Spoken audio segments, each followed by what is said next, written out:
Welcome to my online class, and I'm just going to summarize some of the things that we have discussed about so far. We talked about hardware, we talked about software, we talked about desktop, we talked about so many things, and I just want to summarize in brief. And this is a very short video, and what I intend to do in order for us to run a bit faster is to be able to post some of these videos on WhatsApp and maybe on YouTube and any other form that we can get, in order for us to save on time, because we are short of time and we need to cover quite a lot. So maybe just as a reminder, I like to talk about the hardware part. We said it's hardware because it's tangible. We're talking about computer hardware in this case. We're talking about the keyboard, we're talking about the mouse, we're talking about the screen, we're talking about the CPU, and all these other accessories connected to the computer that make up the system, the computer system. And we are saying it's called hardware because it's tangible, something that you can touch, you can feel, it's something that you can carry. It has weight, it has mass. So that's why we are calling it hardware. And then now we talked about computer software, and we said a computer software in a nutshell is just a program. And when we talk about program, we mean a series of commands, that tell the computer what to do. Yani kwa ujumla tunasema kwamba ni mpangilio wa kitu ambacho kinapatiana commands kwa computer, inaambia computer venye itafanya. Na tukitofautisha mambo ya hardware na software, ni kusema hardware tumesema ni kitu ambacho unaweza kibeba, kina uzito, ni kitu ambacho unaweza kiguza. Lakini tukiongea mambo ya software, ni kitu ambacho hakina uzito. Software ni kama software is not tangible. Tunasema ni kitu ambacho hauwezi kibeba, hauwezi kishika, lakini ni kitu ambacho ni mpango ama program, ni mpango wa kufanya kitu kutoka steps, ukitumia stages ama steps ama command ambayo inaambia computer vile itafanya kazi. So tukitofautishana, tunasema hii kitu tunasema hardware tunaweza kiguza, hii tunasema software hatuwezi kiguza. Haya, tukifungua kwa ujumla, tunasema tukifungua machine, kwamba machine ambapo inafunguka kwa stage, inaangalia vitu ndani yake kama vitu vyote vinafanya kazi vile vinapaswa kufanya kazi. Na kwa hivyo kufungua computer si kama kuwasha stima. Stima ukiwasha inawaka tu immediately, lakini ukikuja pande ya computer haiwaki immediately. Haya, tukaongea pia wakati unawasha computer, the first place ambacho inakuja hapo kwa screen yako inaitwa desktop. Desktop ni the first interface ambayo unaona wakati computer imewaka fully. The moment the computer has fully opened, it rests at a point where we call the desktop. And we say that desktop is just ni mfano, ni kama tusema desktop. Ukiwachanisha maneno haya mawili, desktop ni kama neno moja, lakini ukiachanisha haya maneno mawili inakuwa desk na top. Ni kusema kwamba kitu ama vyombo vya kazi ambavyo unaviwekelea kwa meza, vyombo vya kazi ambavyo unaviwekelea kwa meza, so ni desktop. Na kuna vile vyombo ambavyo unavitumia kama mfano kalamu, karatasi, typewriter, vitu ambavyo umeviwekelea juu ya meza ili uzitumie kufanya kazi ama kutumiza hoja. Na pia tunasema kwamba katika computer pia kuna desktop. The desktop is a place where you place certain things or certain tools that you can find in order to enable you to do something, so desktop ya computer ama the computer desktop has what we call icons. Na unaziona icons ndio hizi. Kama kwa mfano hapa, hii ni desktop yangu. Unaona hapa kuna Opera browser, unaona hapa kuna Skype, hapa kuna Adobe Premiere ambayo ni program ambayo naitumia kwa kazi fulani. Hapa kuna Adobe Reader, na vitu mbalimbali. Hapa kuna Google Chrome. So desktop iko na icons ama tools. Hizi icons ni tools ambazo mimi nitazitumia ama ambazo wewe pia unaweza kuzitumia. So tuliongea kuhusu haya mambo yote na tukajua kwamba desktop hapa ukitaka kutumia, tuseme kwa mfano unataka kutumia program ambayo inaitwa Microsoft Word. You want to use Microsoft Word. In order for you to do something, you type a document, maybe you want to type a CV, you can access that Microsoft Word on your desktop, because there's a tool that helps you to open that Microsoft Word. So an icon is basically a tool. You can say it's a shortcut to a certain program. You know, it helps you to access a certain program within your computer. Haya, jambo lingine ambalo tulinena ama tulisoma was to do with internet. Na tukaongea kwa ujumla na pia you know, at a deeper sense, we talked about internet and we said what internet is and the use for internet. And I remember the last exercises were able to open e-citizen account for each and every student. You are able to access an e-citizen account. All the students were able to access e-citizen. Higher.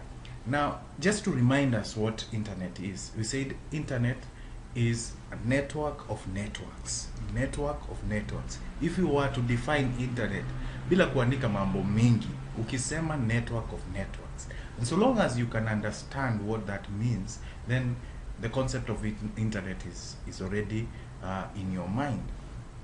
Sema kwamba machine ama computer zimeshikana na computer zikaendelea kushikana via cable, using a cable. Sijui kama hapa niko na cable,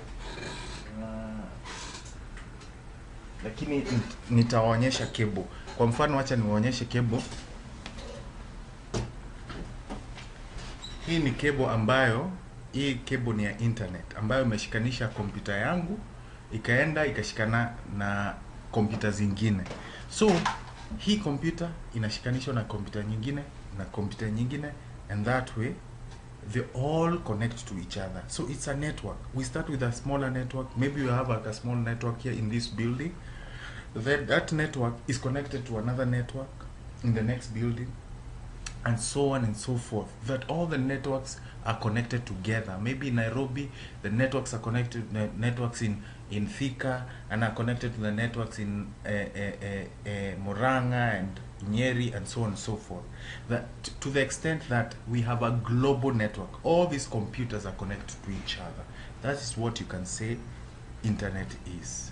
So the idea behind the internet is to enable us to share information, to share data with one another, to share data from this computer to another computer, and so on and so forth.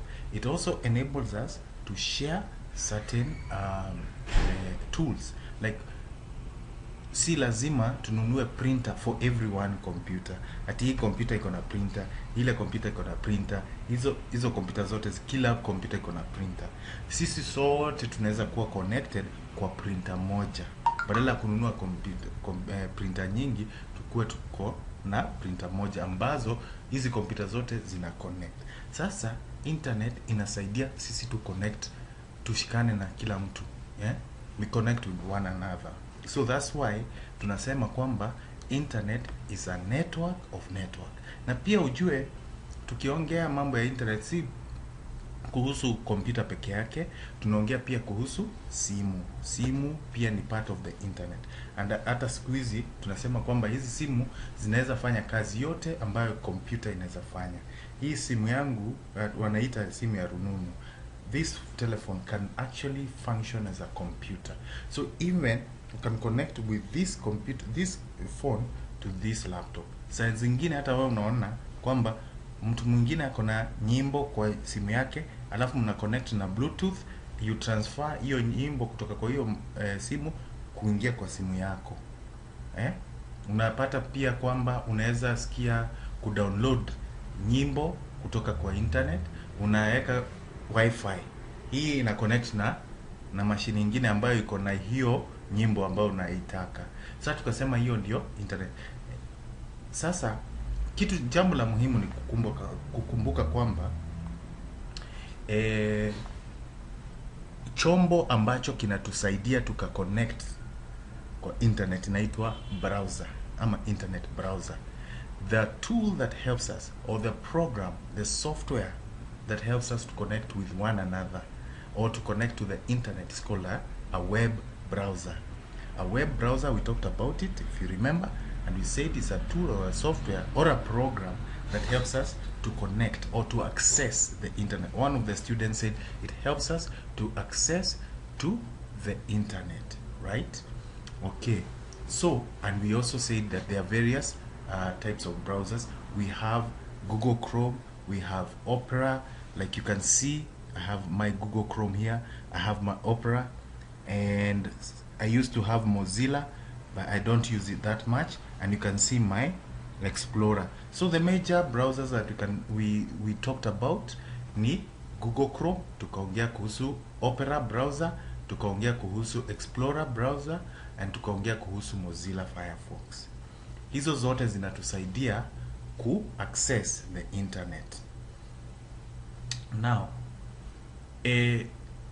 katika browsers have features, and I want to point out some of the important features. In fact, browsers just have one feature which is critical that can help you to access the internet. Let me open Google Chrome. It's the most popular web browser currently. Google Chrome and Mozilla Firefox. So I'll double click using my mouse. Remember, we already already know how to use a mouse. Yeah, this is an optical mouse, and we mentioned about it. Yeah, so I double click on Google Chrome, this icon, and it has opened my browser here. I maximize my browser. Remember, we also talked about these tools on the browser and all the other programs. We are familiar with minimize, we are familiar with maximize, and we also are familiar with the close button. Now, let me just close this one. Now, this is my Opera browser. The most important feature of a browser is what you call the address bar.